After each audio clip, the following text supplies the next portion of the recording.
On va reprendre donc avec cette deuxième session de la matinée. Donc dans la première session, on s'est interrogé sur la façon dont l'intelligence artificielle, le big data ou l'émergence de nombreuses data peuvent renouveler la façon dont on peut anticiper ou essayer de prévoir un certain nombre d'événements. Et on a commencé déjà à esquisser le lien entre l'anticipation et l'action, notamment en interrogeant beaucoup le colonel Colorig sur le fait de savoir si le fait de pouvoir éventuellement faire des pronostics sur un certain nombre de risques de cambriolage ne pouvait pas amener un certain nombre de dérives dans l'utilisation des données. Et donc on voit bien que cette articulation entre ce qu'on est en capacité d'anticiper et ce qu'on est en capacité de faire est une problématique extrêmement importante dans la façon de développer les approches de prospective, puisque, je le rappelle, quand on est en prospective, l'objectif, ce n'est pas d'essayer d'anticiper pour le simple plaisir d'anticiper. On n'est pas dans un académisme sur le futur, dans une recherche académique sur le futur, et encore moins sur une recherche scientifique qui n'existerait pas et qui serait vaine sur l'avenir, mais on est bien sur la façon d'essayer, sur comment peut-on faire pour essayer d'anticiper au mieux ce qui peut arriver, pour pouvoir agir sur le futur, pouvoir le transformer, pour développer cette capacité transformatrice. Et donc c'est un petit peu l'objet de cette deuxième session qu'on a intitulée « Concevoir les objets, produits et services du futur », que de s'interroger sur l'intérêt finalement d'une approche intellectuelle sur le futur dans la façon aujourd'hui de développer de l'innovation. Alors je prends l'innovation de manière extrêmement large. Est-ce qu'aujourd'hui, réfléchir au futur, tâcher de comprendre quels sont les enjeux à moyen et long terme, peut avoir un intérêt pour, dans les activités qui sont des activités véritablement de conception du futur, où on cherche à créer le futur, à le faire advenir. Et donc nous, c'est ce qui nous intéresse, que d'essayer de voir s'il y a encore une place finalement pour cette réflexion sur le futur pour les acteurs qui conçoivent et qui construisent les objets, les services, les politiques publiques aussi de demain. Dans tous les travaux de prospective, un élément extrêmement important qui a été mis en avant notamment par l'École française de prospective depuis l'origine, c'est le fait que quand on essaye de faire le pont entre l'anticipation et l'action, quand on cherche à faire en sorte que les enjeux de long terme soient davantage pris en compte dans les actions des décideurs, quels qu'ils soient, du citoyen au président des Nations Unies, on a un besoin d'appropriation des réflexions sur le futur. On a besoin que les acteurs qui sont en charge de la décision soient partie prenante de la réflexion sur le futur, que finalement ils aient un engagement dans cette réflexion sur le futur pour s'engager ensuite dans l'action. Et c'est pour ça que dans cette session, on a souhaité donner la parole à des designers, puisque nous avons en face de nous 3 designers. Pourquoi est-ce qu'on s'intéresse aux approches issues du design? Mais justement parce que le design a, je crois, j'en suis pas un spécialiste, mais le design a, je crois, dès l'origine, essayé de faire en sorte d'introduire l'usager ou l'utilisateur final dans le processus de conception des produits. En tout cas, de prendre en compte les préoccupations de cet usager, de cet utilisateur final, de ce citoyen final aussi, dans la façon dont on peut concevoir les produits et les services de demain. Donc ça nous intéresse énormément que de pouvoir nous appuyer sur ces expériences accumulées par les designers pour pouvoir essayer de favoriser dans les approches de la prospective au service de la décision, cette appropriation et cette intégration des usagers dans le processus. Et puis le deuxième élément qui est très important et qui devient de plus en plus structurant dans les approches de prospective, c'est la dimension esthétique que l'on a dans le design, c'est-à-dire ce rapport sensible que l'on peut avoir avec les différentes productions que l'on crée, qui est aussi un élément très important aujourd'hui dans la prospective. Quand on cherche à avoir cette appropriation des enjeux de long terme dans les prises de décision, eh bien on n'est pas uniquement dans un rapport, on ne peut pas se contenter d'un rapport intellectuel avec le futur, on a besoin aussi de développer une approche qui est une approche beaucoup plus sensible. Et donc là aussi, ça nous intéresse de voir comment est-ce que le design peut apporter un certain nombre d'éléments qu'on pourrait réintégrer, ou qu'on réintègre déjà d'ailleurs en partie, dans des démarches de prospective qui cherchent à favoriser cette dialectique entre l'anticipation et l'action, en faisant un petit détour par le long terme. Alors pour essayer de décrypter un petit peu, ou de donner des coups de projecteur, des éclairages sur cette problématique-là, puisqu'on va être relativement contraint par le temps. On n'a pas un colloque de 6 heures sur le sujet. Donc on a fait appel à trois designers qui ont des approches qui sont relativement complémentaires, me semble-t-il. Donc on va d'abord donner la parole à Rudy Bord, qui est ici à l'extrême gauche de la scène, designer, chercheur et enseignant à la fois à Genève, à Paris, à Strasbourg. J'oublie peut-être quelques endroits, mais vous avez une biographie détaillée dans le dossier intervenant, donc je me permets d'être court. Et Rudy, vous revendiquez un design transdisciplinaire. Et vous travaillez beaucoup autour de ce que vous appelez le design des espaces civiques. Alors j'ai une expression que je trouve intéressante. Donc vous serez le premier à intervenir tout à l'heure. On a également autour de la table donc Benoît Millet, qui est professeur de design alimentaire à l'école de design de Nantes Atlantique et qui est spécialiste de l'innovation et de la prospective alimentaire par le design. Donc vous aurez une approche plus centrée sans doute sur le produit, et on en discutera tout à l'heure, et sur le rapport entre design, innovation et prospective. Et puis Estelle Harry, donc vous êtes designer, vous êtes cofondatrice du cabinet Design Friction, extrêmement bon terme, et vous cherchez à créer, comme vous dites, des présents alternatifs à travers le design fiction et le design participatif. Donc là aussi, vous nous montrerez comment est-ce que vos pratiques permettent d'impliquer les acteurs, et puis comment est-ce que cette dimension esthétique du design peut aider à s'approprier ces enjeux du futur et à concevoir des solutions pour demain. Rudy Bord, on commence par vous. Donc l'objectif, c'est de pouvoir, dans votre intervention, essayer de voir comment est-ce que le design peut intégrer ces problématiques de long terme dans ses pratiques, quelles sont les questions que ça lui pose. Et donc, vous avez un quart d'heure. Merci beaucoup. Merci. Je vais à la fois présenter en images un certain nombre de réflexions que peuvent avoir une partie de la communauté des designers. Donc ça ne touche pas uniquement moi, c'est un peu des éléments travaillés lors d'un congrès à Montréal sur le futur. Donc ça explique peut-être cette approche de designer. En même temps et parallèlement, pour faire 2 fois 15 minutes, je vais essayer d'exposer un peu le point qui, moi, m'intéresse aujourd'hui le plus, c'est comment réintégrer cette dimension civique dans ce futur.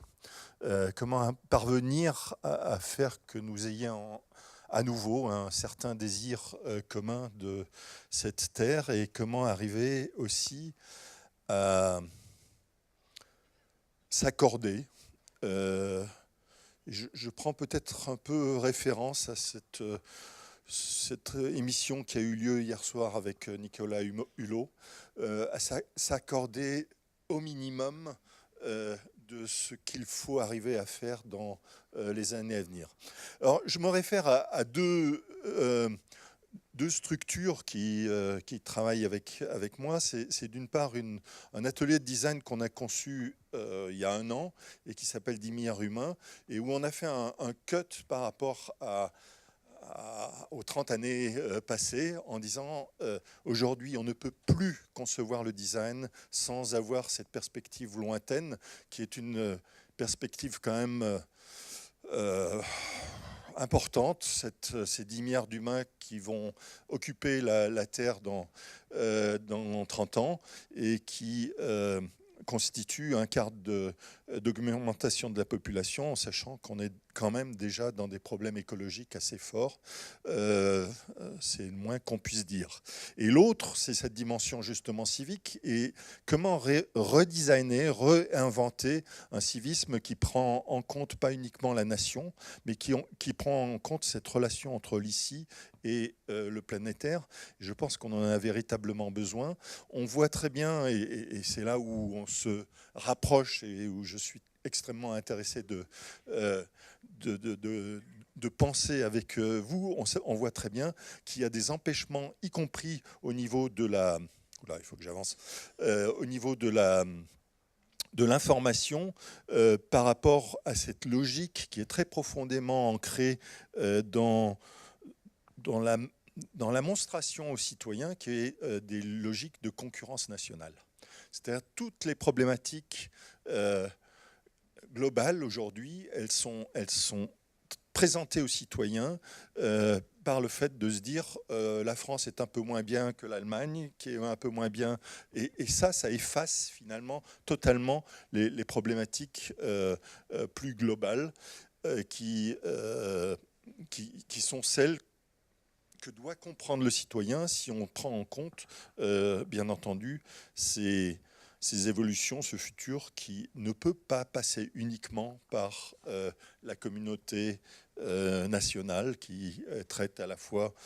C'est pour ça que nous sommes, pour notre part, très intéressés au développement des villes, c'est-à-dire de regarder le monde à travers cette réalité qui consiste à dire 50% de la population se concentre dans des choses qui ne sont pas territoriales, mais qui sont plus fortement liées au regroupement. Et qu'est-ce que veut dire ce regroupement et cette mise en relation de ces centres, plutôt que de penser dans cette logique actuelle qui consiste à dire on a un territoire, ce territoire n'est pas accessible par certains, appartient à d'autres, etc., qui nous mène, on peut de plus en plus quand même le présupposer, vers des nouvelles catastrophes dues au nationalisme. C'est quand même assez prévisible, malheureusement.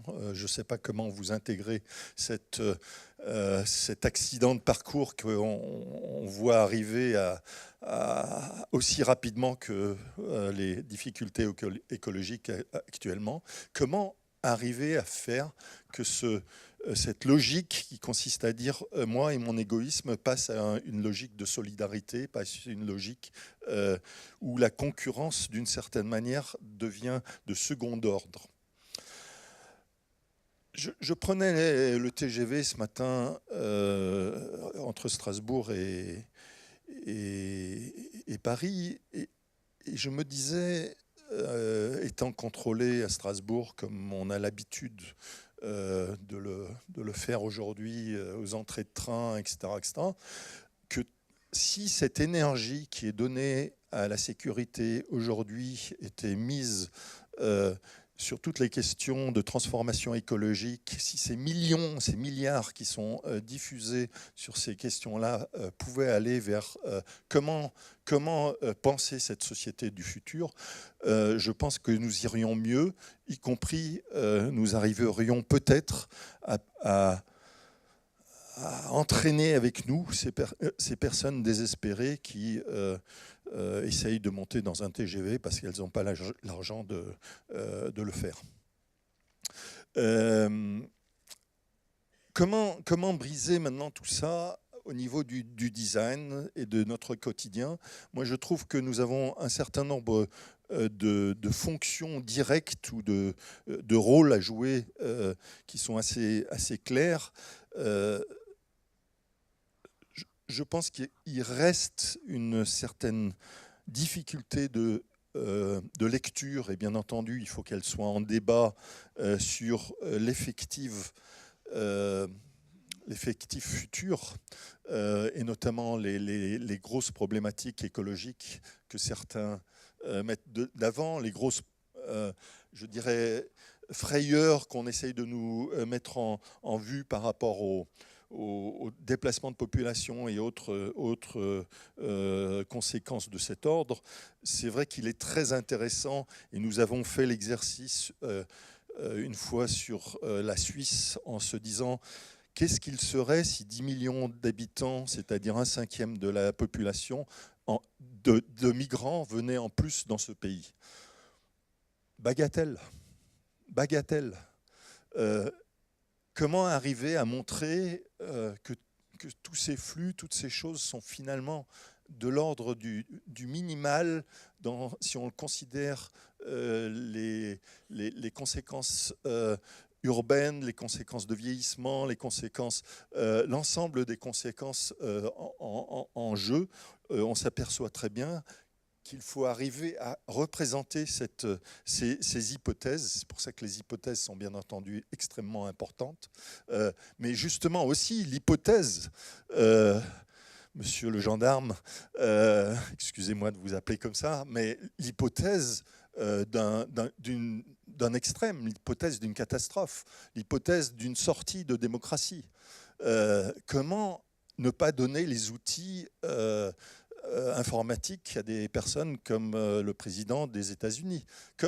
Quel est le devoir civique qui est sous-jacent à la catastrophe, sous-jacent au fait que si ça bascule, un certain nombre de personnes qui sont quand même contraires, qui ne veulent pas la démocratie, auront entre les mains des pouvoirs extraordinaires que la démocratie aura préparés. Et ça, c'est véritablement la partie, moi, qui aujourd'hui m'effraie le plus, c'est comment arriver à faire que l'hypothèse de ce demain plutôt difficile que nous allons avoir nous permet malgré tout de travailler sur cet après-demain, c'est-à-dire de conserver cette utopie, mais en même temps de se méfier de cet intermédiaire réel qui risque de se passer entre les deux.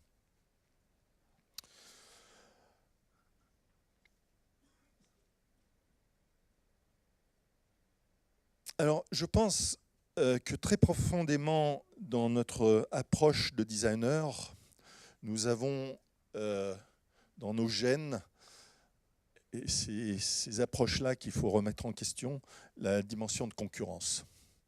Le design a été conçu, a été pensé dans un moment où indéniablement la concurrence était l'élément moteur de notre société, alors que nous savons que ce qu'il doit se mettre en œuvre aujourd'hui, c'est bien entendu une autre logique qui relève de la solidarité, qui relève de la communauté, qui relève d'autres économies, qui relève d'autres logiques. Et comment arriver en tant que designer à s'écarter d'une certaine manière de ces éléments qui sont intrinsèquement dans les gènes du designer. C'est un débat que nous avons souvent entre designers, qui d'ailleurs est assez intéressant puisque les uns conçoivent leur approche dans un processus beaucoup plus long d'évolution de l'humanité et de l'interaction entre l'humain et des signes, des espaces ou des objets. Et d'autres le placent dans la modernité. Et là, il y a plus de problèmes sur cette transformation, bien entendu, aujourd'hui, puisque un certain nombre de logiques qui ont été constituées lors du siècle passé doivent aujourd'hui être reconsidérées en profondeur. Est-ce que ça peut être fait sous le même nom, si on dit que le début était là, ou est-ce que ça doit être... on doit accepter que ce design relève véritablement de ce développement de civilisation, et donc on a cette problématique actuelle de sa transformation.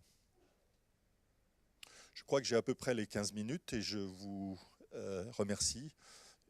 Tout ceci est consultable sur notre site. Merci.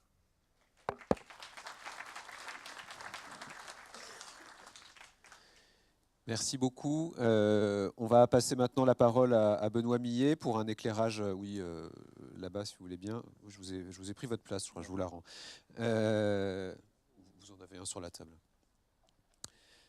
Donc, on passe la parole à Benoît Millet pour un éclairage donc, un peu différent, dans le sens où il va sans doute être moins sur des grandes questions globales et plus nous parler de la façon dont design, prospective, innovation s'incarne, notamment dans le domaine alimentaire.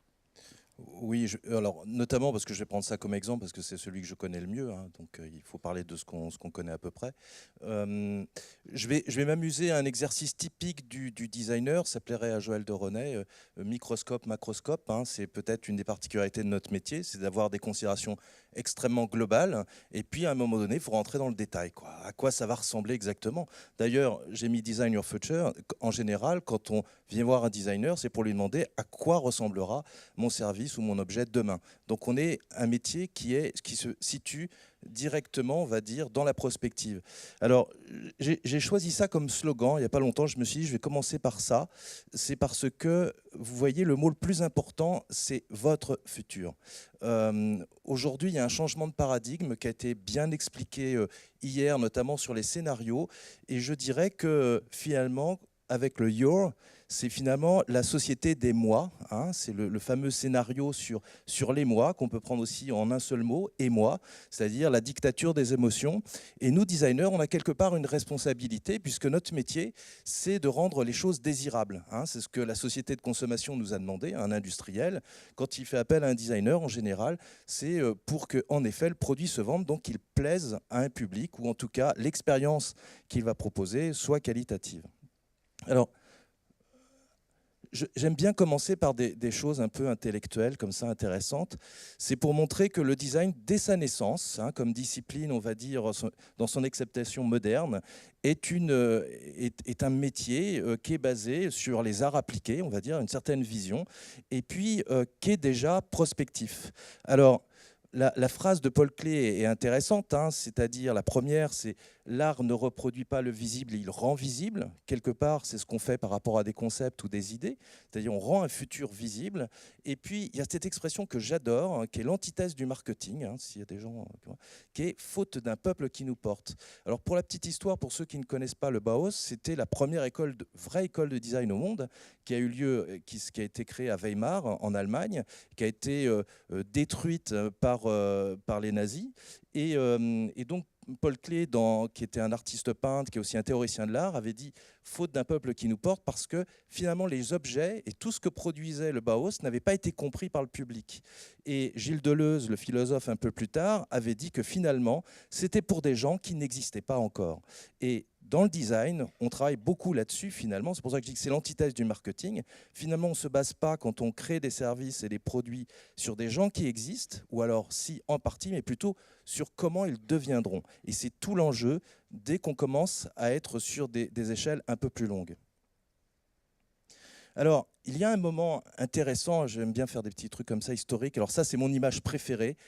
C'est Futurama. Je pense qu'ici, tous les passionnés de prospective connaissent ces deux expositions universelles qui ont eu lieu à New York en 1939 et en 1964. Ce qui est passionnant avec Futurama, c'est que c'est le pavillon de General Motors. Et alors aujourd'hui, quand on parle de ces expos, on pense qu'à Futurama. Il y a eu des milliers de visiteurs enthousiasmés. Et c'était une vision du futur faite par un designer, le designer de General Motors.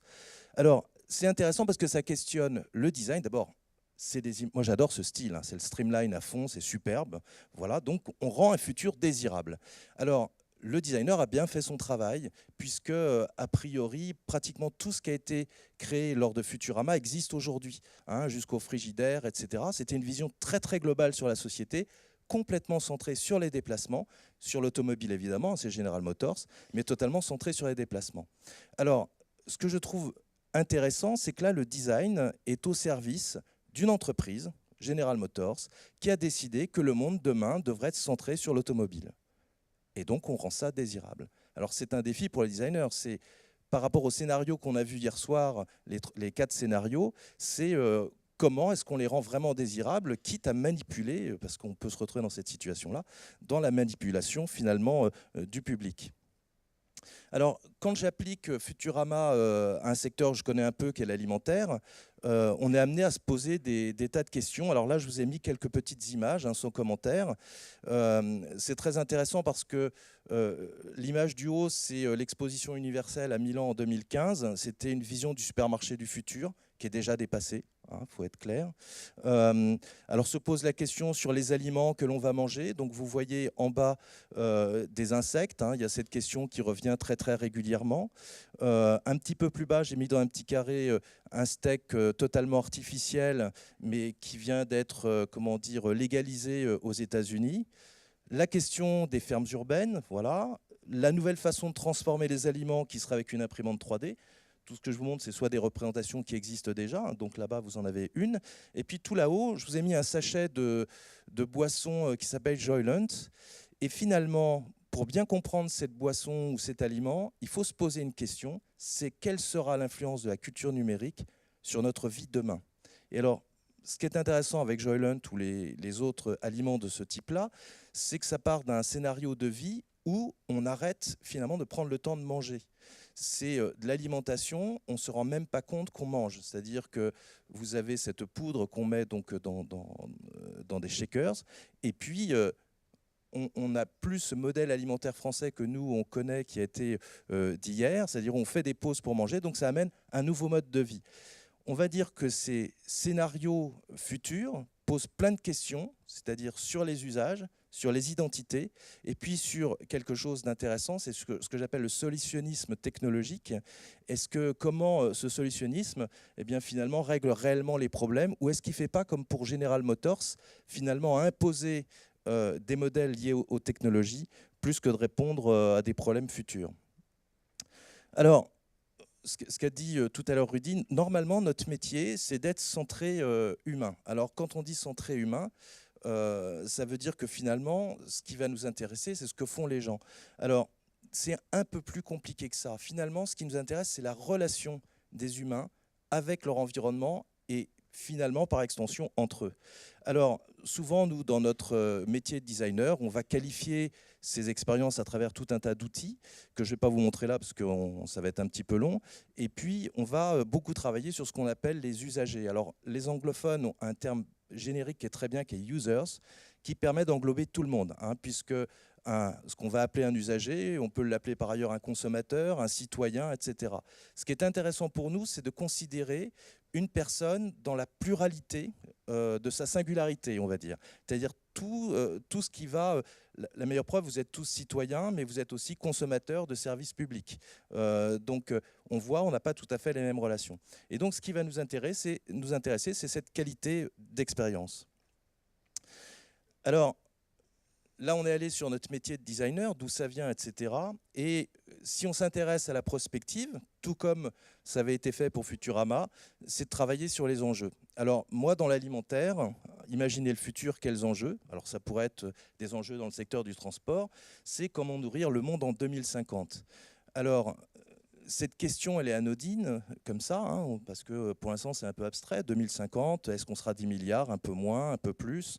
C'est pas encore bien clair. Mais moi, ce que je trouve intéressant, c'est nous, designers, ce qu'on aime, c'est travailler sur les tensions. C'est-à-dire, je vous ai parlé de relations, c'est un petit côté très anthropologique. Est-ce qu'il y a un moment donné où il y a des choses qui ne vont pas? Moi, je trouve qu'il y a un changement de paradigme. Il faut savoir qu'aujourd'hui, en 2018, on meurt moins de faim dans le monde qu'on ne meurt de trop se nourrir ou de manger du sucre, etc. Donc, il va y avoir un changement de paradigme énorme. Il va falloir se priver peut-être d'un certain nombre de choses. Et donc, toutes ces questions-là, et puis de se projeter un peu à long terme, ça devrait nous guider, nous designers, pour aller sur des innovations à court terme. Alors, je parlais de tension, je vais en prendre une qui a été bien expliquée hier. Si on prend notre modèle alimentaire, nous, Français, on a une façon de manger particulière. Alors qu'on est un des pays où c'est le plus sûr en termes de notre alimentation, c'est celui aussi où on doute le plus de ce qu'on a dans notre assiette. Alors il y a des tas de tensions qui sont arrivées ces derniers temps. Ça a commencé, on va dire, avec la vache folle, donc on commence à avoir des doutes sur ce qu'on nous met. Est-ce que le producteur bio est vraiment bio? C'est aussi le problème de l'équité entre les distributeurs et les producteurs avec des tas d'associations. Donc, point de vue citoyen, on va essayer de se mettre à faire du lait nous-mêmes. Et puis des tensions sur ce système qui vont être liées à de nouveaux acteurs, puisque Amazon a racheté Whole Foods, qui est un des premiers distributeurs américains. Et puis plein de problèmes. Je vois par exemple dans les transformateurs, je vous ai mis un paquet de cigarettes fumées-tu. C'est-à-dire que par exemple, il est question que les emballages de soda deviennent neutres aux États-Unis. Tout le monde a calculé que ça allait coûter une vraie fortune. Alors toutes ces questions d'enjeux, finalement, de tension entre nos relations avec l'alimentation, nos modèles, c'est super intéressant. C'est autant d'opportunités pour innover. Et je dirais que c'est peut-être même le propre du designer, c'est de prendre une contrainte pour trouver des pistes d'innovation.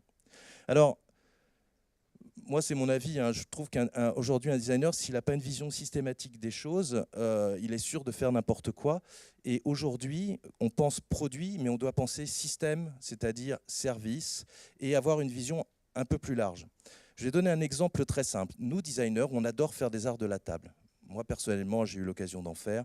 C'est très agréable à faire. Voilà, de faire de beaux objets, qui ont une fonction simple, puisque ça fait depuis Catherine de Médicis qu'on utilise des fourchettes, des couteaux, etc.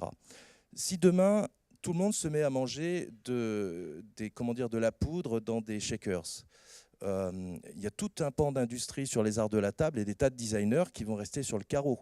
Donc ça oblige, si on veut voir dans le futur et innover, c'est vraiment avoir une approche globale, s'intéresser aussi au monde des transports qui est en train de changer la façon d'approvisionner tout ça. Donc même une innovation produit ou de service, elle doit tenir compte d'un ensemble de choses. Et c'est ça qui est passionnant dans, je dirais, le design du futur et l'évolution de notre métier.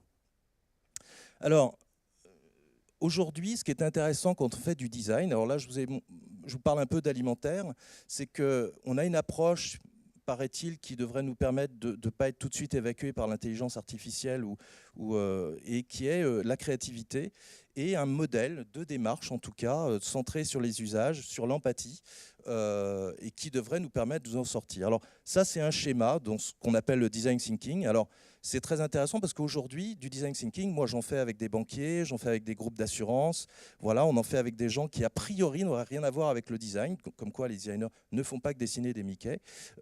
Et donc cette phase qui est intéressante, et je pense à tout à l'heure l'intervention sur le langage, elle commence toujours par de l'observation réelle de terrain.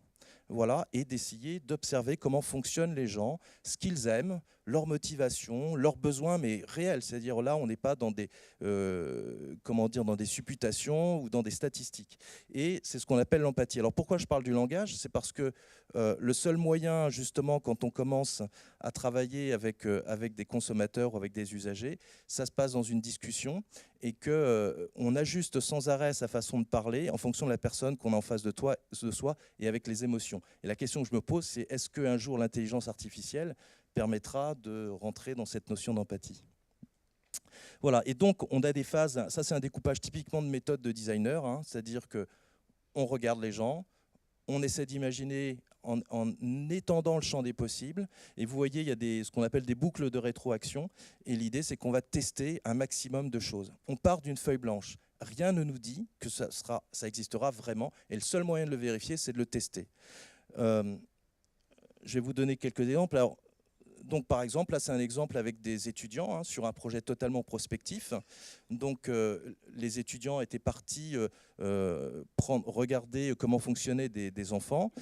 Ils ont fait à partir d'un cahier des charges et puis d'une hypothèse leurs produits. Ils sont revenus une semaine après avec des protos. Voilà. Et sur la douzaine de projets qui étaient présentés, ben, peut-être qu'il a fallu en jeter la moitié. Hein, peut-être qu'il n'y en aura que 3 qui seront vraiment intéressants. Mais on prend le risque de le faire. Alors, j'en profite pour montrer ça parce que vous voyez des enfants et qui sont maintenant des adolescents parce que ça a duré. Moi, en ce moment, par exemple, il y a une chose qui me passionne, c'est d'aller regarder comment fonctionnent les adolescents. Voilà, on fait ce qu'on appelle des personas, mais de les imaginer dans une situation future. Voilà, c'est-à-dire qu'en partant du principe qu'aujourd'hui, même les jeunes adultes sont des adolescents, hein, puisqu'on parle de millennials, et c'est comment est-ce que ces adolescences qu'ils vivent aujourd'hui va finir par influencer leur comportement et leur façon, leurs relations dans quelques années. Alors, toujours sur cet exemple de l'alimentaire, en fait, on peut se poser la question, puisqu'il y a une grande question aujourd'hui, qu'est-ce que la recherche en design ? Moi, je dis que la première chose, c'est se poser des questions de design. Quand je vous parle de steak de soja, tout le monde se dit, mais pourquoi ça s'appelle des steaks ? Et pourquoi ça ressemble à un steak de viande? Et pourtant, c'est du végétal. Alors, si vous discutez avec des grands groupes, leurs services marketing vont vous expliquer que c'est un problème de congruence, hein, puisque les gens doivent pouvoir avoir une référence qui est je veux que ça ressemble à un steak, ça correspond à mes repères. Mais il y a un vrai problème d'identité qui va se poser de plus en plus sur tout un tas de nouveaux aliments. C'est ce que j'ai mis à côté, c'est-à-dire que finalement, les contraintes écologiques vont faire émerger des tas de nouveaux aliments et il va falloir leur trouver de nouvelles formes, et nouvelles formes qui soient agréables. Si c'est juste fonctionnel, voilà, vous n'aurez aucun intérêt, il n'y aura rien d'agréable à manger un steak de soja. Et donc, autour de ça, on va traiter notamment de l'éco-innovation, etc. Une grande question qui traite beaucoup du service, qui est une préoccupation des Français notamment, mais pas que, sur la transparence et la traçabilité. Et donc, voilà, on va essayer de traiter ça. C'est-à-dire comment est-ce qu'on arrive à avoir une information crédible. Et puis, je vous ai parlé du steak de soja, c'est justement toutes les mutations à venir sur nos modèles alimentaires. Le temps que l'on va passer à manger. La France a une chance énorme avec ce modèle qui est qu'on est les recordman du monde en tant que l'on passe à table. Il y a même un terme qui est essentiel, qui est la commensalité, c'est-à-dire qu'on est à table et avec d'autres personnes. On n'est pas debout dans la rue tout seul. Et donc, on peut dire que ça fait partie de notre qualité de vie, d'un modèle culturel qui va être différent en Chine, en Italie, etc.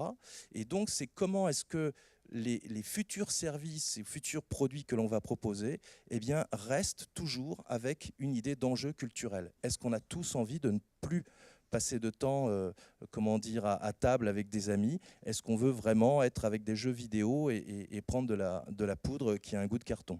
Donc, il y a tout un tas d'enjeux qui sont fondamentaux d'un point de vue culturel.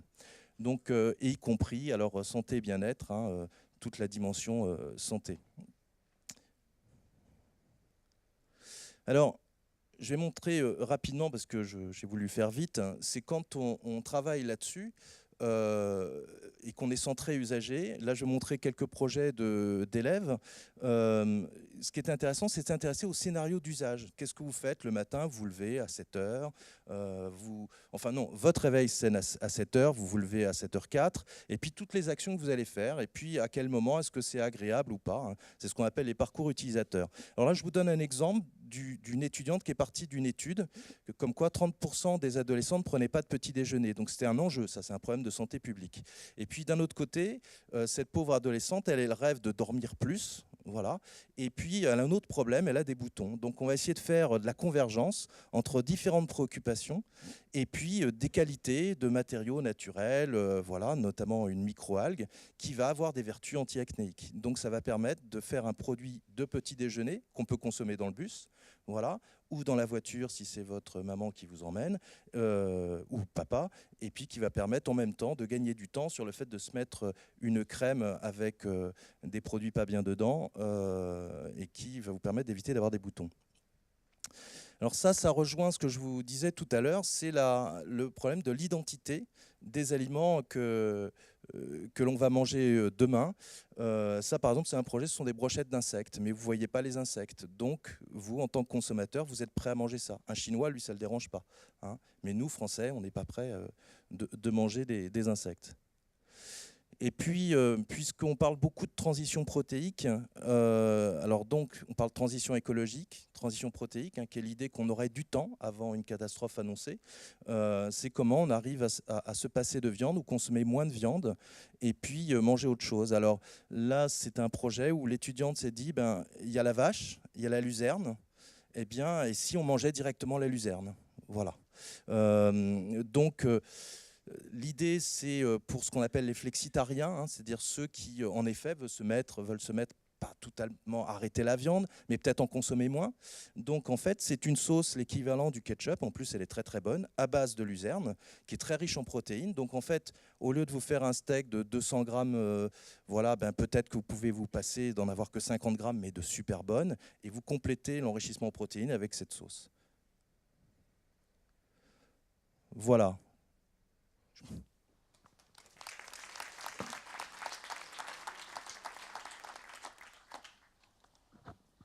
Merci beaucoup. Il faudra que vous nous disiez si vos adolescentes se promènent effectivement dans le bus avec une boisson sur laquelle il y a marqué « Kill your spots » ou alors si le design est à revoir. Mais merci pour ces éclairages.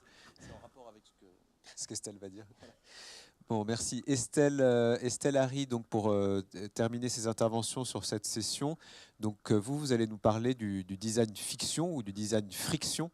Et dans quelle mesure le design appliqué à des discours sur le futur peut permettre d'intégrer ces réflexions de long terme dans le fait d'imaginer des solutions pour demain. Merci. Merci. Tout à fait. Donc, je m'appelle Estelle Harry et il y a environ 3-4 ans, j'ai cofondé un studio de design qui s'appelle Design Friction. C'est un jeu de mots, effectivement, avec le terme design fiction.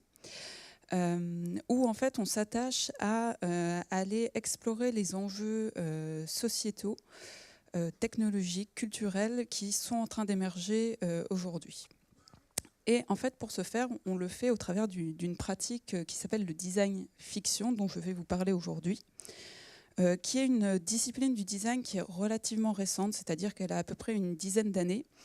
Vous pouvez aussi rencontrer un certain nombre d'autres termes qui sont des disciplines connexes. Donc, par exemple, vous avez le design spéculatif, vous allez avoir le adversarial design, etc., etc. Il y a on va dire toute une famille de pratiques de design qui s'intéressent en fait au futur comme matière pour venir éclairer le présent, le questionner et potentiellement proposer au final des alternatives par rapport aux pratiques existantes et dominantes.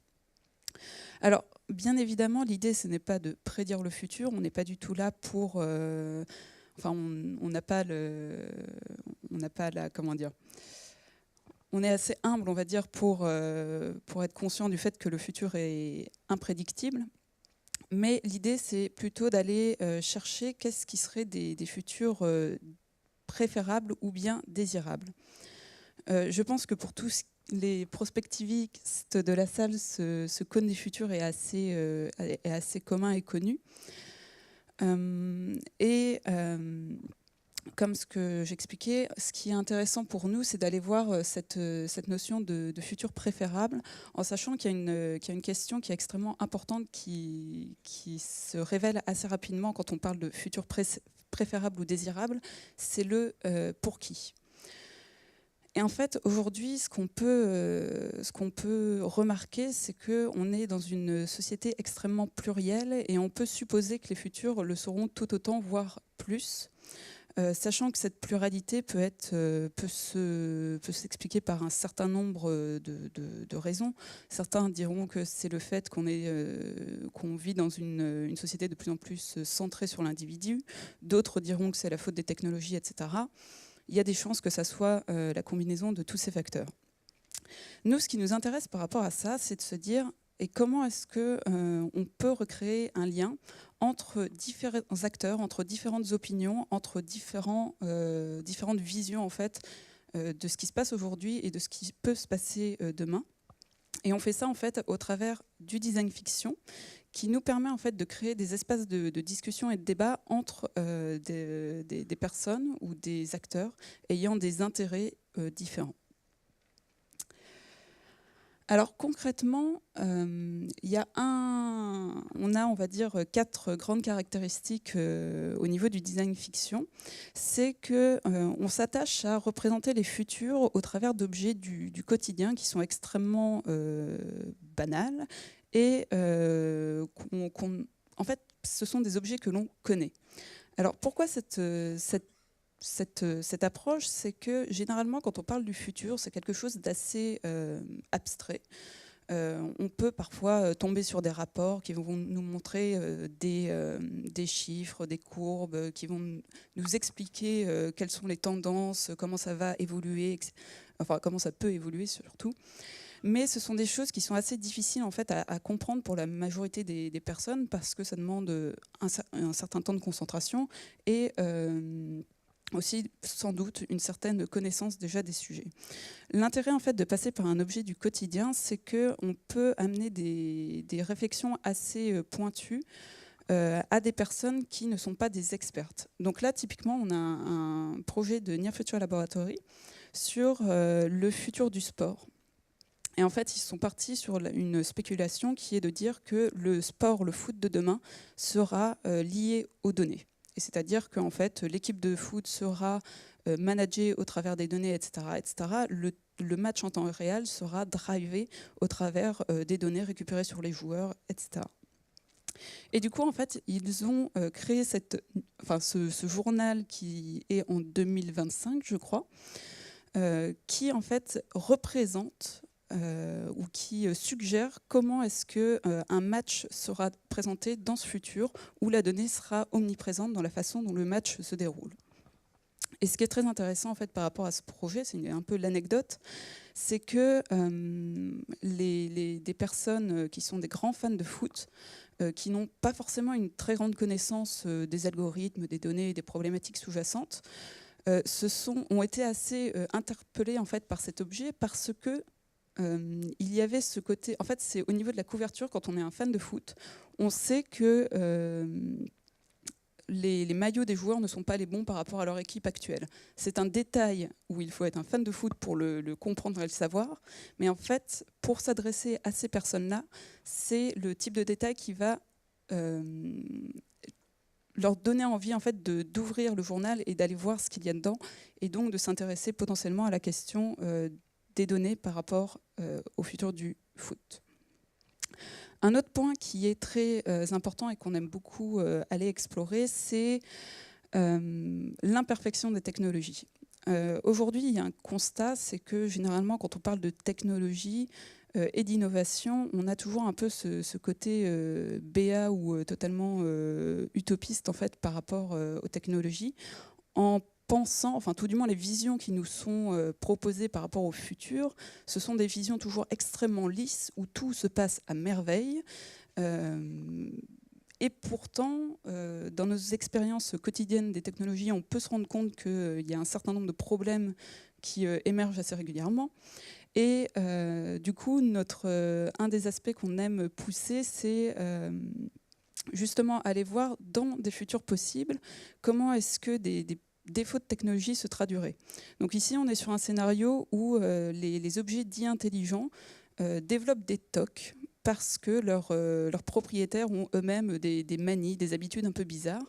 Et du coup, là, on a un Roomba qui ne veut plus aspirer de la poussière.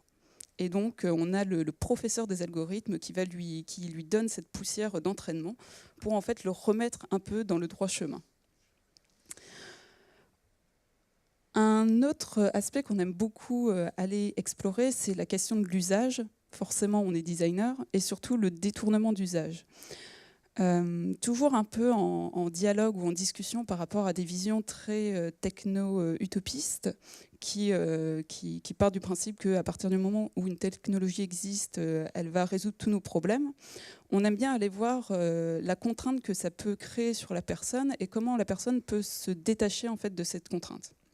Donc là, on a une personne, un senior, qui se voit équipé par sa famille de toute une bardée d'objets connectés qui sont là pour faire en sorte qu'il ne fasse 10 000 pas par jour. Donc c'est cette canne.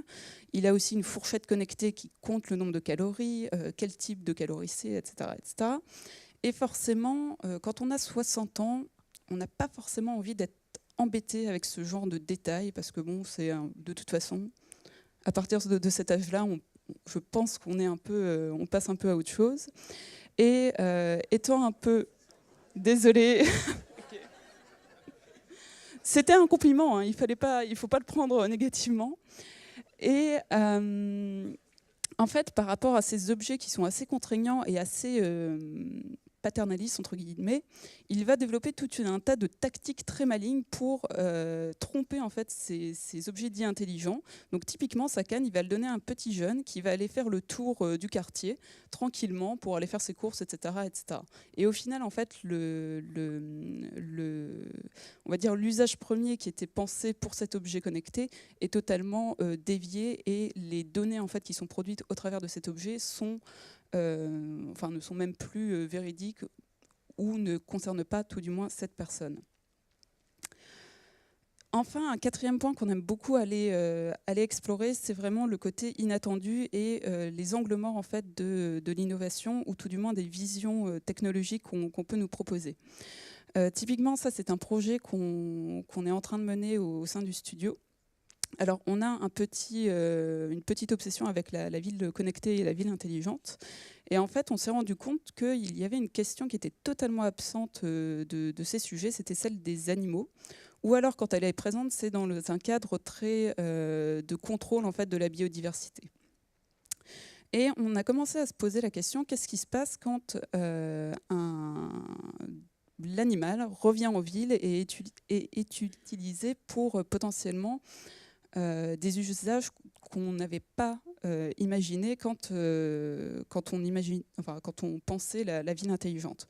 Donc typiquement, là, on a un scénario où on a un groupe de voleurs volants, si je puis dire, qui s'appellent les Falcon Punch et qui vont dresser des faucons pour aller intercepter en fait les drones de livraison Amazon ou autres, d'ailleurs, pour récupérer les colis et donc voler en fait le colis.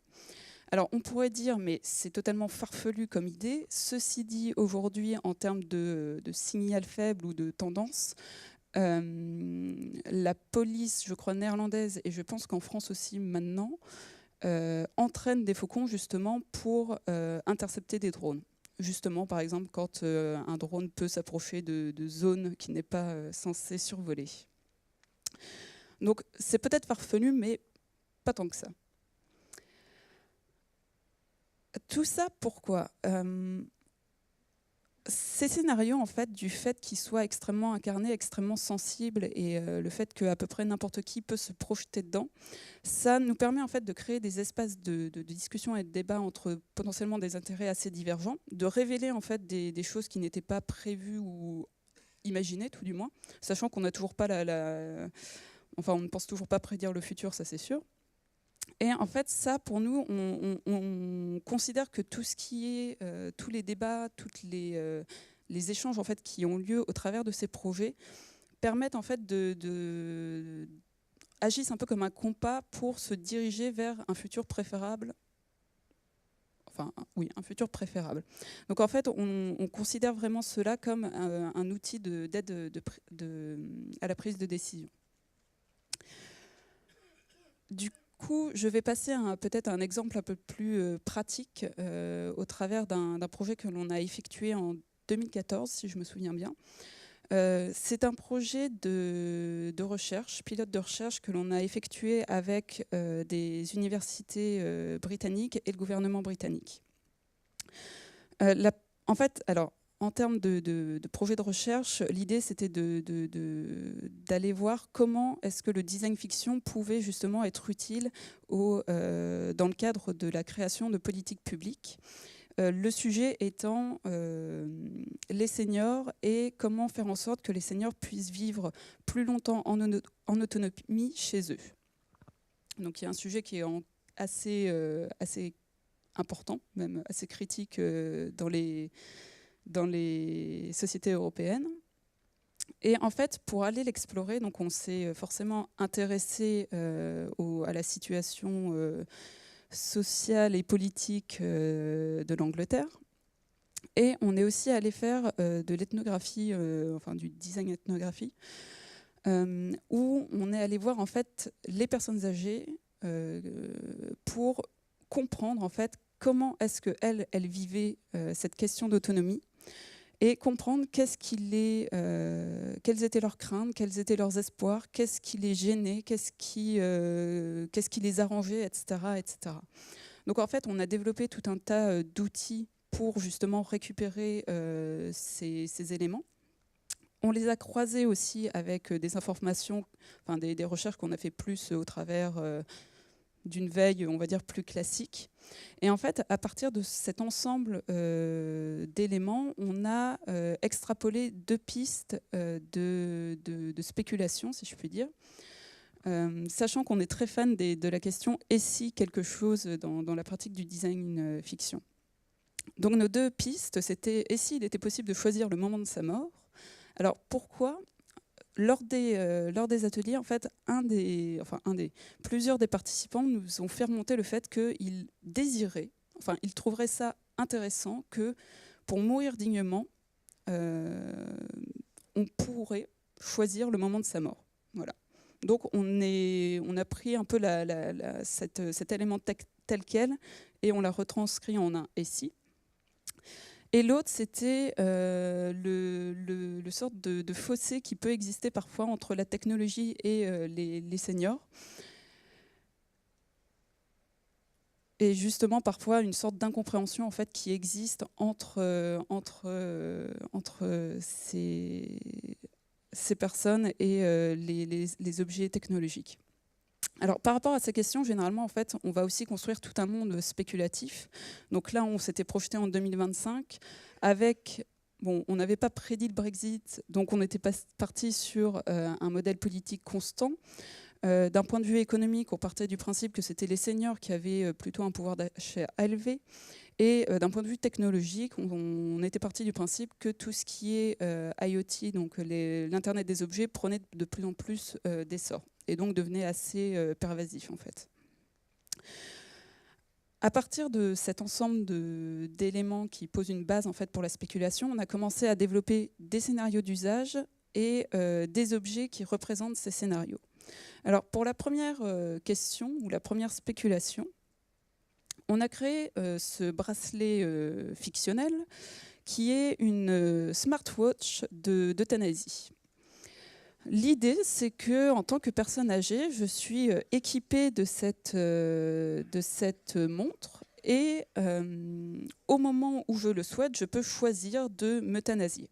Alors forcément, ce n'est pas immédiat, il y a quand même un petit temps entre le moment où je décide de m'euthanasier et le moment où la dose de poison est injectée.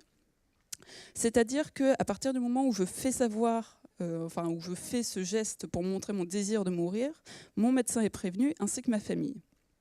Il y a un délai de 24 heures où, pendant ces 24 heures, on peut échanger justement avec les différentes personnes de notre entourage. Et à la fin, et aussi potentiellement être prise en charge par le corps médical pour être sûr que tout se passe bien. Et à la fin, je décide oui, non, est-ce que je décide vraiment de mettre fin à mes jours. Le deuxième scénario est plus sur cette fameuse question ou ces fameux problèmes relationnels entre une personne âgée et son frigo connecté, en l'occurrence. En fait, ce qui se passe, c'est par rapport à ces problèmes qui deviennent de plus en plus récurrents, on a un nouveau métier qui est celui du Smart Object Therapist qui se met en place, qui agit en fait comme un psychologue pour la personne, mais aussi pour l'objet. Dans ce scénario, ce qu'il se passe, c'est que le frigo connecté de ce monsieur commence à bugger parce que son algorithme de reconnaissance faciale il a vu le petit-fils en fait, de cette personne et il a bugué, quoi. Il a commencé à mixer en fait, les deux visages et du coup, ce qu'il se passe, c'est que cette personne n'est plus reconnue par son frigo. Et donc, c'est là où la Smart Home Therapist arrive pour recréer en fait, un dialogue entre ces deux, je pourrais même dire presque êtres. D'un côté, c'est réapprendre au frigo à reconnaître la personne, mais de l'autre, c'est aussi accompagner potentiellement psychologiquement la personne sur sa relation avec l'objet. Parce qu'il y a quand même une question de confiance qui vient de se briser. C'est quand même triste. Depuis accéder à son frigo, c'est... alors, ces deux scénarios ont été présentés en fait, aux parlementaires britanniques pour justement leur apporter une lumière un peu différente et décalée sur la question du vieillir chez soi et vieillir dignement chez soi. On a fait, alors il y a eu plusieurs sessions. Il y a eu une session où c'était vraiment quelque chose d'ouvert, où on a eu un dialogue extrêmement, c'était vraiment une discussion comme si on était en train de parler là tous ensemble. Et ça a été couplé en fait avec des entretiens individuels avec certains parlementaires, mais aussi avec des personnes de la société civile, qui sont aussi en fait des acteurs et des parties prenantes en fait de tout ce système. Alors, en soi, ces éléments ont été pris par les parlementaires pour créer une loi. Il y a un point qui est assez important et que j'aimerais mettre en avant, c'est la notion que, au travers du design fiction et en tant que designer, on n'a pas la prétention de changer le monde ou de faire nous-mêmes des politiques publiques. On est totalement conscient que le fait de faire des lois, c'est une compétence et une expertise tout à fait particulière. Et c'est pas quelque chose que nous pouvons avoir. Par contre, là où nous agissons vraiment, c'est à cette frontière, entre différents acteurs et à la création en fait de ces espaces de débat. Les 3 points à retenir, je pense, par rapport à la pratique du design fiction, c'est le premier, c'est d'essayer de questionner en fait les discours de l'innovation et les mythes qui sont un peu mis en avant au travers de l'innovation, au travers d'imaginaires un peu décalés et critiques. Le deuxième point, c'est justement de faire en sorte d'inclure autant de parties prenantes que possible au travers de ces projets. Et enfin, c'est potentiellement, au travers de ces discussions, réussir à se diriger vers un futur commun et préférable. Merci.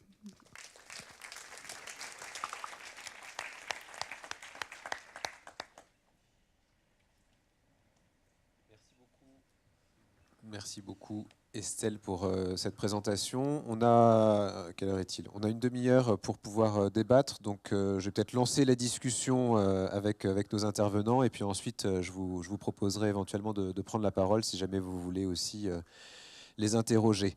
Donc moi j'ai une réaction, alors même un petit peu sous forme de provocation peut-être, mais une première réaction qui est de dire que dans la prospective, très traditionnellement, on cherche à distinguer une partie qui est une partie finalement d'analyse, un peu à froid, un peu qu'on dit un peu objective de ce qui pourrait se passer demain, où on explore les futurs possibles pour reprendre le cône qu'Estelle a présenté, et puis une partie dans laquelle on essaye, pas nécessairement d'ailleurs avec les mêmes acteurs, à essayer de voir comment est-ce que ces espaces de futurs possibles, quelles sont les questions qu'ils posent et comment est-ce que des groupes d'acteurs peuvent ensuite se positionner par rapport à ces futurs possibles pour construire des projets communs et essayer de se diriger ensemble vers des futurs souhaitables.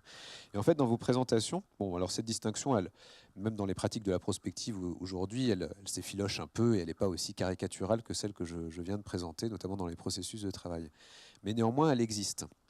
Et aujourd'hui, en vous écoutant, je me dis finalement, dans ces pratiques du design, il me semble que de temps en temps, vous arrivez déjà avec une idée. C'est un peu ce que j'entendais par exemple dans Rudy, dans ce que disait Rudy Bord tout à l'heure. On arrive quand même déjà avec une idée un peu de ce que serait le futur souhaitable, et finalement on crée les objets qui permettent ensuite d'en favoriser l'appropriation, qui permettent éventuellement de favoriser un débat autour de cela, mais on propose déjà une vision en quelque sorte. On n'associe pas les parties prenantes dans cette vision. Et puis, ou en tout cas, il faudrait éventuellement que tu nous réexpliques comment est-ce que ça peut se mettre en place. Et de la même manière, par exemple, dans ce qu'Estelle vient de présenter également, quand on vient voir les parlementaires en leur disant « bon ben voilà, je vous présente deux objets un peu pour stimuler votre réflexion », de la même manière, là on est déjà aussi dans un objet déjà construit et on cherche finalement à stimuler la réflexion sans nécessairement apporter un discours un peu objectif, rationnel sur le futur. Finalement, ce qui compte, c'est qu'ils s'intéressent au futur, je dirais, presque quel que soit le futur qu'on leur propose comme étant le point de démarrage de cette réflexion. Alors, je peux peut-être vous faire réagir tous les deux, c'est peut-être moins le cas dans ce que Benoît disait, mais il pourra réagir aussi.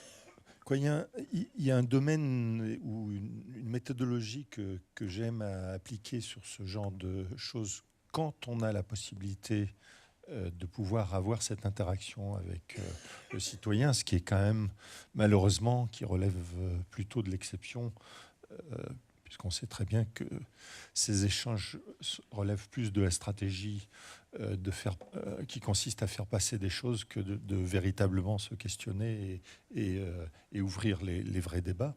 Mais c'est cette approche qui consiste à mettre en débat une position. Ce qui se passe quand on voit à peu près ce qui se passe en matière de participation, c'est que très souvent, soit on vient très tôt dans le processus et il y a qu'est-ce que vous souhaitez, donc on est dans un non-débat parce que il faut peut-être avoir des imaginaires avant de pouvoir prendre position, soit on vient très tardivement, c'est-à-dire dans ce moment où le rôle du citoyen ne peut être que celui de résister contre ou d'approuver. Donc il n'y a pas non plus véritablement participation. Comment considérer que le design ou un moment du design peut relever de ce que j'appelle l'utopie de proximité, consistant à proposer quelque chose, non pas pour que ce soit réalisé, mais pour que ce soit mis en débat et pour que effectivement la discussion puisse se passer. Donc je pense que c'est là où on se rejoint un tout petit peu dans ces stratégies. Apporter l'objet de provocation ne veut pas obligatoirement dire qu'on veut faire de l'euthanasie. Voilà. Je crois que c'est mettre en débat et mettre en réflexion en créant des imaginaires. Et c'était un peu l'introduction que vous aviez à l'époque. C'est vraiment, je crois que la capacité qu'on peut avoir en tant que designer, c'est d'ouvrir des imaginaires qui aujourd'hui ont du mal à passer. C'est pour ça ces questions d'hypothèses, c'est pour ça ces questions d'alternatives qui sont extrêmement importantes, non pas uniquement à penser et à schématiser, mais aussi à représenter. Merci Rudy. Peut-être Estelle. Oui, juste un mot en fait. Alors justement, par rapport à la montre d'euthanasie, il y a un détail que je n'ai pas cité, c'est qu'en fait, l'année juste avant, il y avait eu un débat en fait en Angleterre sur justement la légalisation de l'euthanasie dans le domaine médical, enfin dans le domaine médical, oui, dans le domaine médical, un peu comme ce qui peut se passer en Suisse ou en Belgique. Donc la spéculation qu'on a faite n'est pas du tout, on s'est pas réveillé un matin, oh tiens, on va créer une montre d'euthanasie. Il y avait vraiment, en fait, on s'est vraiment inscrit dans le contexte britannique par rapport à ça. Après, pour rebondir sur ce que Rudy était en train d'expliquer, pour moi, en fait, il y a une question qui est extrêmement importante, c'est celle de l'agency. Et par rapport au futur, ou tout du moins par rapport au développement de notre société, je pense qu'il y a une question qui est extrêmement importante, c'est qui les décide et comment est-ce qu'ils sont décidés. Alors, il y a pas mal de choses, il y a beaucoup de facteurs qui entrent en compte, mais potentiellement, on peut avoir le sentiment que dans les discussions assez structurantes, notamment par rapport aux politiques publiques, le citoyen a du mal en fait à faire entendre sa voix. Ceci dit, ça peut être tout à fait applicable aussi au domaine privé, ça, je pense que c'est le cas. C'est juste des façons de fonctionner assez différentes. Mais du coup, à mon sens, ce qui est important, c'est de permettre en fait aux personnes de reprendre un peu de pouvoir, entre guillemets, sur ces questions et d'être plus actifs en fait, par rapport à ces questions. Merci beaucoup. Benoît, peut-être ? Oui, je ne sais pas si ça va être une réponse à la question, mais alors là, on voit des propositions finales, mais ce qui est intéressant, c'est comment elles sont construites. Donc, en effet, il y a beaucoup... C'est très à la mode en design depuis quelques années. C'est-à-dire qu'on peut voir le designer comme un créateur qui sait tout mieux que tout le monde et qui fait une proposition. Ben voilà, vous allez vous asseoir dans cette chaise. Regardez, elle est beaucoup plus belle que celle que vous aviez avant. Et puis, nous, ce qu'on fait, en tout cas, c'est notre point commun à tous les trois et à beaucoup d'autres designers, on fait ce qu'on appelle la co-construction avec des usagers et avec différents acteurs. Par exemple, notamment avec Estelle, on avait travaillé il y a quelques années sur le supermarché du futur, pour un groupe important, un grand distributeur. On a co-construit les scénarios, y compris catastrophiques, avec les employés de ce supermarché et aussi avec des consommateurs, des gens qui vont à un supermarché de manière, justement, est-ce que c'est notre question, en fait, nous, c'est puisqu'on nous interroge toujours à quoi ça va ressembler, c'est-à-dire en quoi ce sera désirable finalement, mais est-ce que c'est préférable, même si c'est désirable, c'est-à-dire on sait très bien notre pouvoir, même s'il est très faible, et là d'un seul coup je manque d'humilité, mais on peut manipuler les gens totalement, on peut leur faire passer, l'expression, faire passer des vessies pour des lanternes. Donc il faut avoir conscience de ça, je veux dire, à partir du moment un designer a conscience qu'il peut finalement manipuler les gens avec de belles images ou de beaux objets, ça lui octroie une responsabilité importante. Bon, alors ça, c'est un élément effectivement sur lequel aussi je voulais revenir, mais peut-être extrêmement rapidement. C'est vrai que la prospective, elle a pu aussi, dans certains cas, être taxée d'être instrumentalisée, quand vous avez un certain nombre d'institutions publiques comme la NSA aux États-Unis qui produit des Global Trends à l'horizon 2035, ou quand vous avez des grands cabinets de conseil qui produisent aussi leur panorama de tendance. Bon, ce n'est pas le cas de Futurible, mais on peut toujours s'interroger sur pourquoi est-ce qu'on est vraiment dans de la prospective ou est-ce qu'on est dans un discours sur le futur qui est aussi une vocation à être un discours d'influence.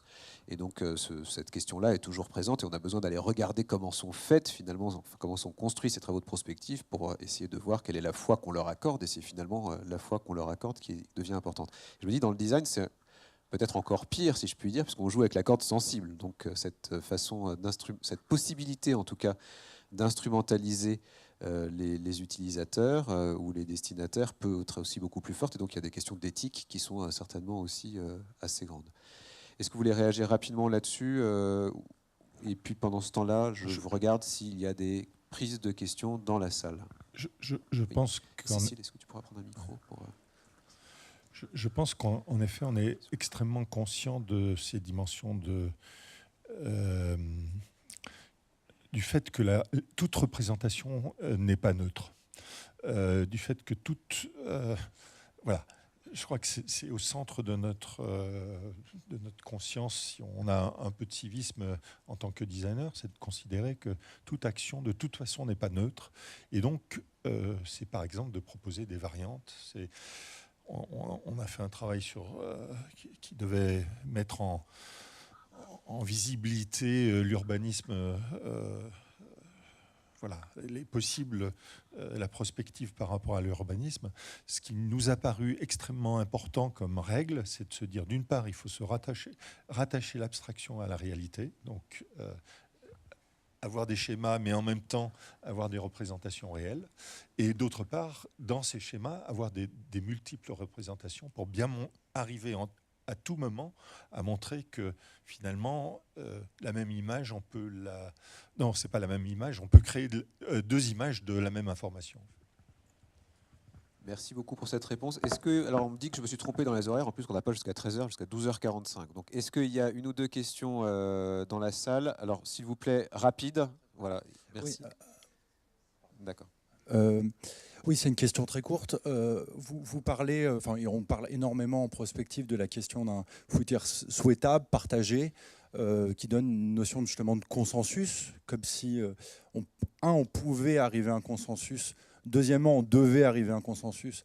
Et troisièmement, le consensus, s'il est arrivé, était souhaitable, parce que parfois l'incompréhension, finalement, peut être aussi positive et nécessaire. Voilà, enfin, WEC. Du coup, voilà, vous en avez un petit peu parlé, mais je voulais savoir si vous pouviez approfondir, finalement, comment vous prenez en compte ce caractère non partagé et parfois souhaitablement non partagé et par exemple aussi comment pouvoir prendre en compte la question de l'incompréhension volontaire. Voilà. Estelle, Benoît, je sais pas, ou alors on prend une deuxième question pour vous laisser le temps de réfléchir. On va faire comme ça. Allez, Virginie, est-ce que tu peux, mais on ne l'oublie pas. Ça rejoint en fait pas mal la question précédente, enfin je crois, si j'ai bien compris. Moi j'avais au-delà, un cas très pratique, on connaît quelques urgences, l'urgence climatique. On sait que on a le problème, le diagnostic, tout est là. Et on n'y va pas. Est-ce que le design, quel rôle le design peut jouer dans ce passage à l'échelle des mesures qu'on connaît qui sont disponibles ? Et quelle est et l'éthique derrière ça? Parce que ça veut dire forcément qu'on va aller... il y a un pouvoir très prescripteur de votre travail, très influent, un travail d'influence. Donc, quelle est la limite de ce que peut faire le design aussi d'un point de vue éthique? Alors, on va prendre la troisième intervention, si vous voulez bien. Non, mais pendant ce temps, on se répartit les tâches. Prenez le micro, si vous voulez bien. Merci. Le design est ouvreur de l'imaginaire. C'est une belle expression. Mais je me demande comment elle est compatible avec la première phrase que vous avez eue lorsque vous avez fait votre exposé, que je vais vous citer. Le design a un rôle à jouer pour créer un espace de résistance. Si vous pouvez m'expliquer la compatibilité ou le moteur qui doit échapper à mon imaginaire. Donc, on va donner la parole à chacun des trois intervenants qui vont se répartir de manière harmonieuse la réponse à ces trois questions sans en oublier une seule. Voilà. Qui commence? Rudy, peut-être par la dernière? La plus difficile.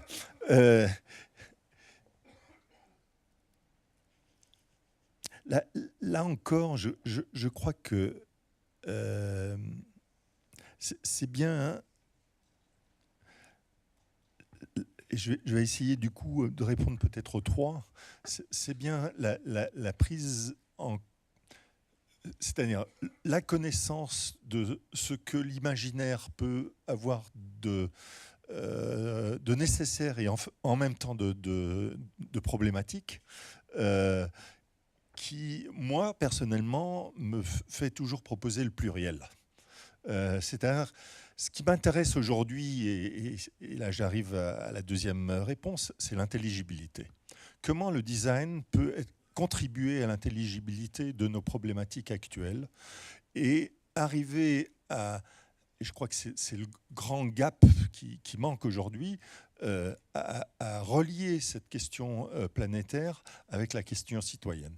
C'est recommencer à se dire le citoyen, d'une part, et là on rejoint à nouveau l'imaginaire, est capable de et pourrait faire ça, et pourrait s'imaginer et peut agir de telle manière, mais en conscience d'un élément, et c'est peut-être cet élément-là, là j'arrive au troisième point, qu'il faut, je sais qu'il n'est pas commun, et je sais qu'il est pluriel, et je sais qu'il est très complexe, mais je crois qu'il faut retomber un tout petit peu sur un certain nombre de faits, et sur un certain nombre d'éléments qui ont existé, qui permettent d'expliquer, etc., etc. Je crois que, y compris dans le design, mais surtout dans le marketing, on est quand même dans des stratégies qui sont claires, qui sont des stratégies de comment arriver à surilluminer certaines choses et donc à ne pas voir ce qui est dans l'ombre. Et donc, la question, c'est comment, en tant que designer de l'information, par exemple, arriver à montrer ces possibles futurs, mais aussi ces possibles réalités actuelles, ces possibles problématiques, et comment relier. Donc on a fait une fois un exercice sur le CO2 qui était extrêmement intéressant, en considérant qu'on avait 100 points par jour à dépenser en CO2. Donc chaque personne a 100 points à dépenser. On en dépense à peu près 450 aujourd'hui dans nos pays riches. C'est la réalité, voilà. Déjà là on s'aperçoit qu'il y a un truc qui est très concret. C'est moi qui dépense 450. Ce qu'on s'aperçoit, on a beau prendre le vélo et on a beau prendre les transports en public, on table toujours à 250. Donc, il y a effectivement une question de société, c'est-à-dire il faut que le transport en commun soit écologiquement mieux travaillé pour que nous, en tant que citoyens, et là, tout d'un coup, l'individu recommence à se mettre en relation avec la société. Ça, c'est des schémas. Alors moi, je suis à moitié suisse, donc je crois un peu à la capacité humaine de la démocratie. Je crois en l'information. Je crois que le citoyen grandit quand il a les données, quand on lui explique les choses, quand on ne cache pas. Donc je suis assez contre le fait de cacher, et je pense que notre désastre actuel, c'est qu'il y a plein de stratégies de surillumination et donc de mise en ombre. Merci Rudy. Je vais répondre à 2-3 questions en même temps. Bon, je crois très intéressante. La première question, c'est aussi, puisque nous on parle d'innovation, enfin moi dans mon cas je parle d'innovation par le design, la première question c'est pourquoi ? C'est-à-dire pourquoi on innove et qu'est-ce qu'on veut chercher en fait ? Moi, j'ai fait un choix, et il y a je pense, beaucoup de designers qui le font, c'est d'inscrire son action dans une vision prospective par rapport à des enjeux qui peuvent être là dans l'alimentation. Au cœur, il y a les enjeux écologiques. Et à un moment donné, j'encadrais beaucoup de projets de fin d'études d'étudiants et de start-up. On voyait bien que si au départ, l'enjeu n'était pas clairement établi autour de ça, c'est-à-dire il faut qu'il y ait à un moment donné envie de sauver la planète. Et puis, en effet, on va être confronté, et là, aux imaginaires des personnes, puisqu'on va proposer des produits qui n'existent pas encore. Donc, la représentation, puisque derrière l'imaginaire, il y a aussi la représentation représentation qu'on se fait de quelque chose, ça peut être considéré comme une contrainte, comme ça peut être une opportunité.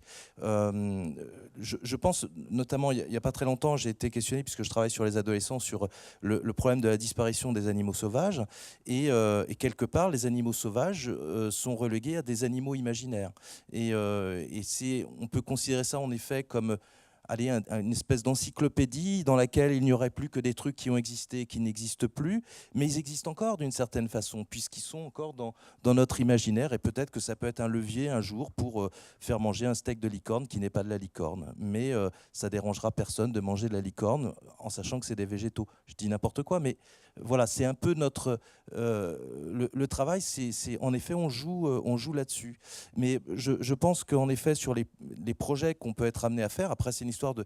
Puisqu'on travaille avec des entreprises, c'est comment est-ce que les entreprises se saisissent d'enjeux prospectifs pour, dans leur production d'innovation, se dire ben là c'est fondamental. Nous on travaille beaucoup sur des choses pour réparer la planète d'une certaine façon. J'ai fait des projets sur les espèces invasives par exemple en alimentation, ou encore comment on récupère le gâchis ou la gâche dans un industriel des maraîchers pour en faire d'autres produits, c'est-à-dire quelque part où on essaie de réparer ou de contribuer avec ce... En effet, tant que vous êtes dans le déchet, ça n'attire personne. Personne n'a envie de manger une pomme pourrie. Mais si la pomme pourrie devient la plus belle du monde, voilà, alors là, vous commencez à avoir envie de l'acheter et de manger cette pomme. Donc en fait, on a souvent des projets là-dessus. Et c'est peut-être la différence. Alors, je parle moi en mon nom et puis d'un certain nombre de designers qui ont cette même philosophie, mais vous pouvez aussi avoir l'idée qu'on va monter une start-up avec une espèce de greenwashing ou d'emballage écologique, et puis finalement derrière, ce qui vous intéresse, c'est de faire un maximum d'argent. Donc c'est aussi, c'est pour ça que je dis, on est toujours sur cette corde raide un peu particulière, où en effet on peut tomber dans un excès qui ne correspond pas aux enjeux du futur. Merci beaucoup. Estelle, le mot de la fin? Que de pression. Alors en fait, je vais reprendre directement la première question. Sur cette question de préférable, désirable, est-ce qu'il faut un consensus autour? Et ma réponse en fait serait extrêmement simple, c'est-à-dire que non. Globalement, on ne cherche pas du tout à créer du consensus autour de futurs possibles. Typiquement, en fait, les projets de design fiction n'ont pas vocation à être créés ou à dire ça c'est le futur et on va par là. Contrairement à ce que General Motors pouvait faire avec l'exposition Futurama, où là c'était vraiment une autre façon de se positionner en fait par rapport au futur, où là c'était vraiment ça c'est le futur que l'on veut et on vous présente sur un tapis rouge la façon dont on va y aller. Alors que nous, c'est pas du tout l'idée, et voire on serait à l'opposé du consensus, et ce serait plutôt de trouver la dissonance et de révéler en fait cette dissonance. Et une autre réflexion en fait m'est venue en tête quand on utilisait le terme de préférable, désirable.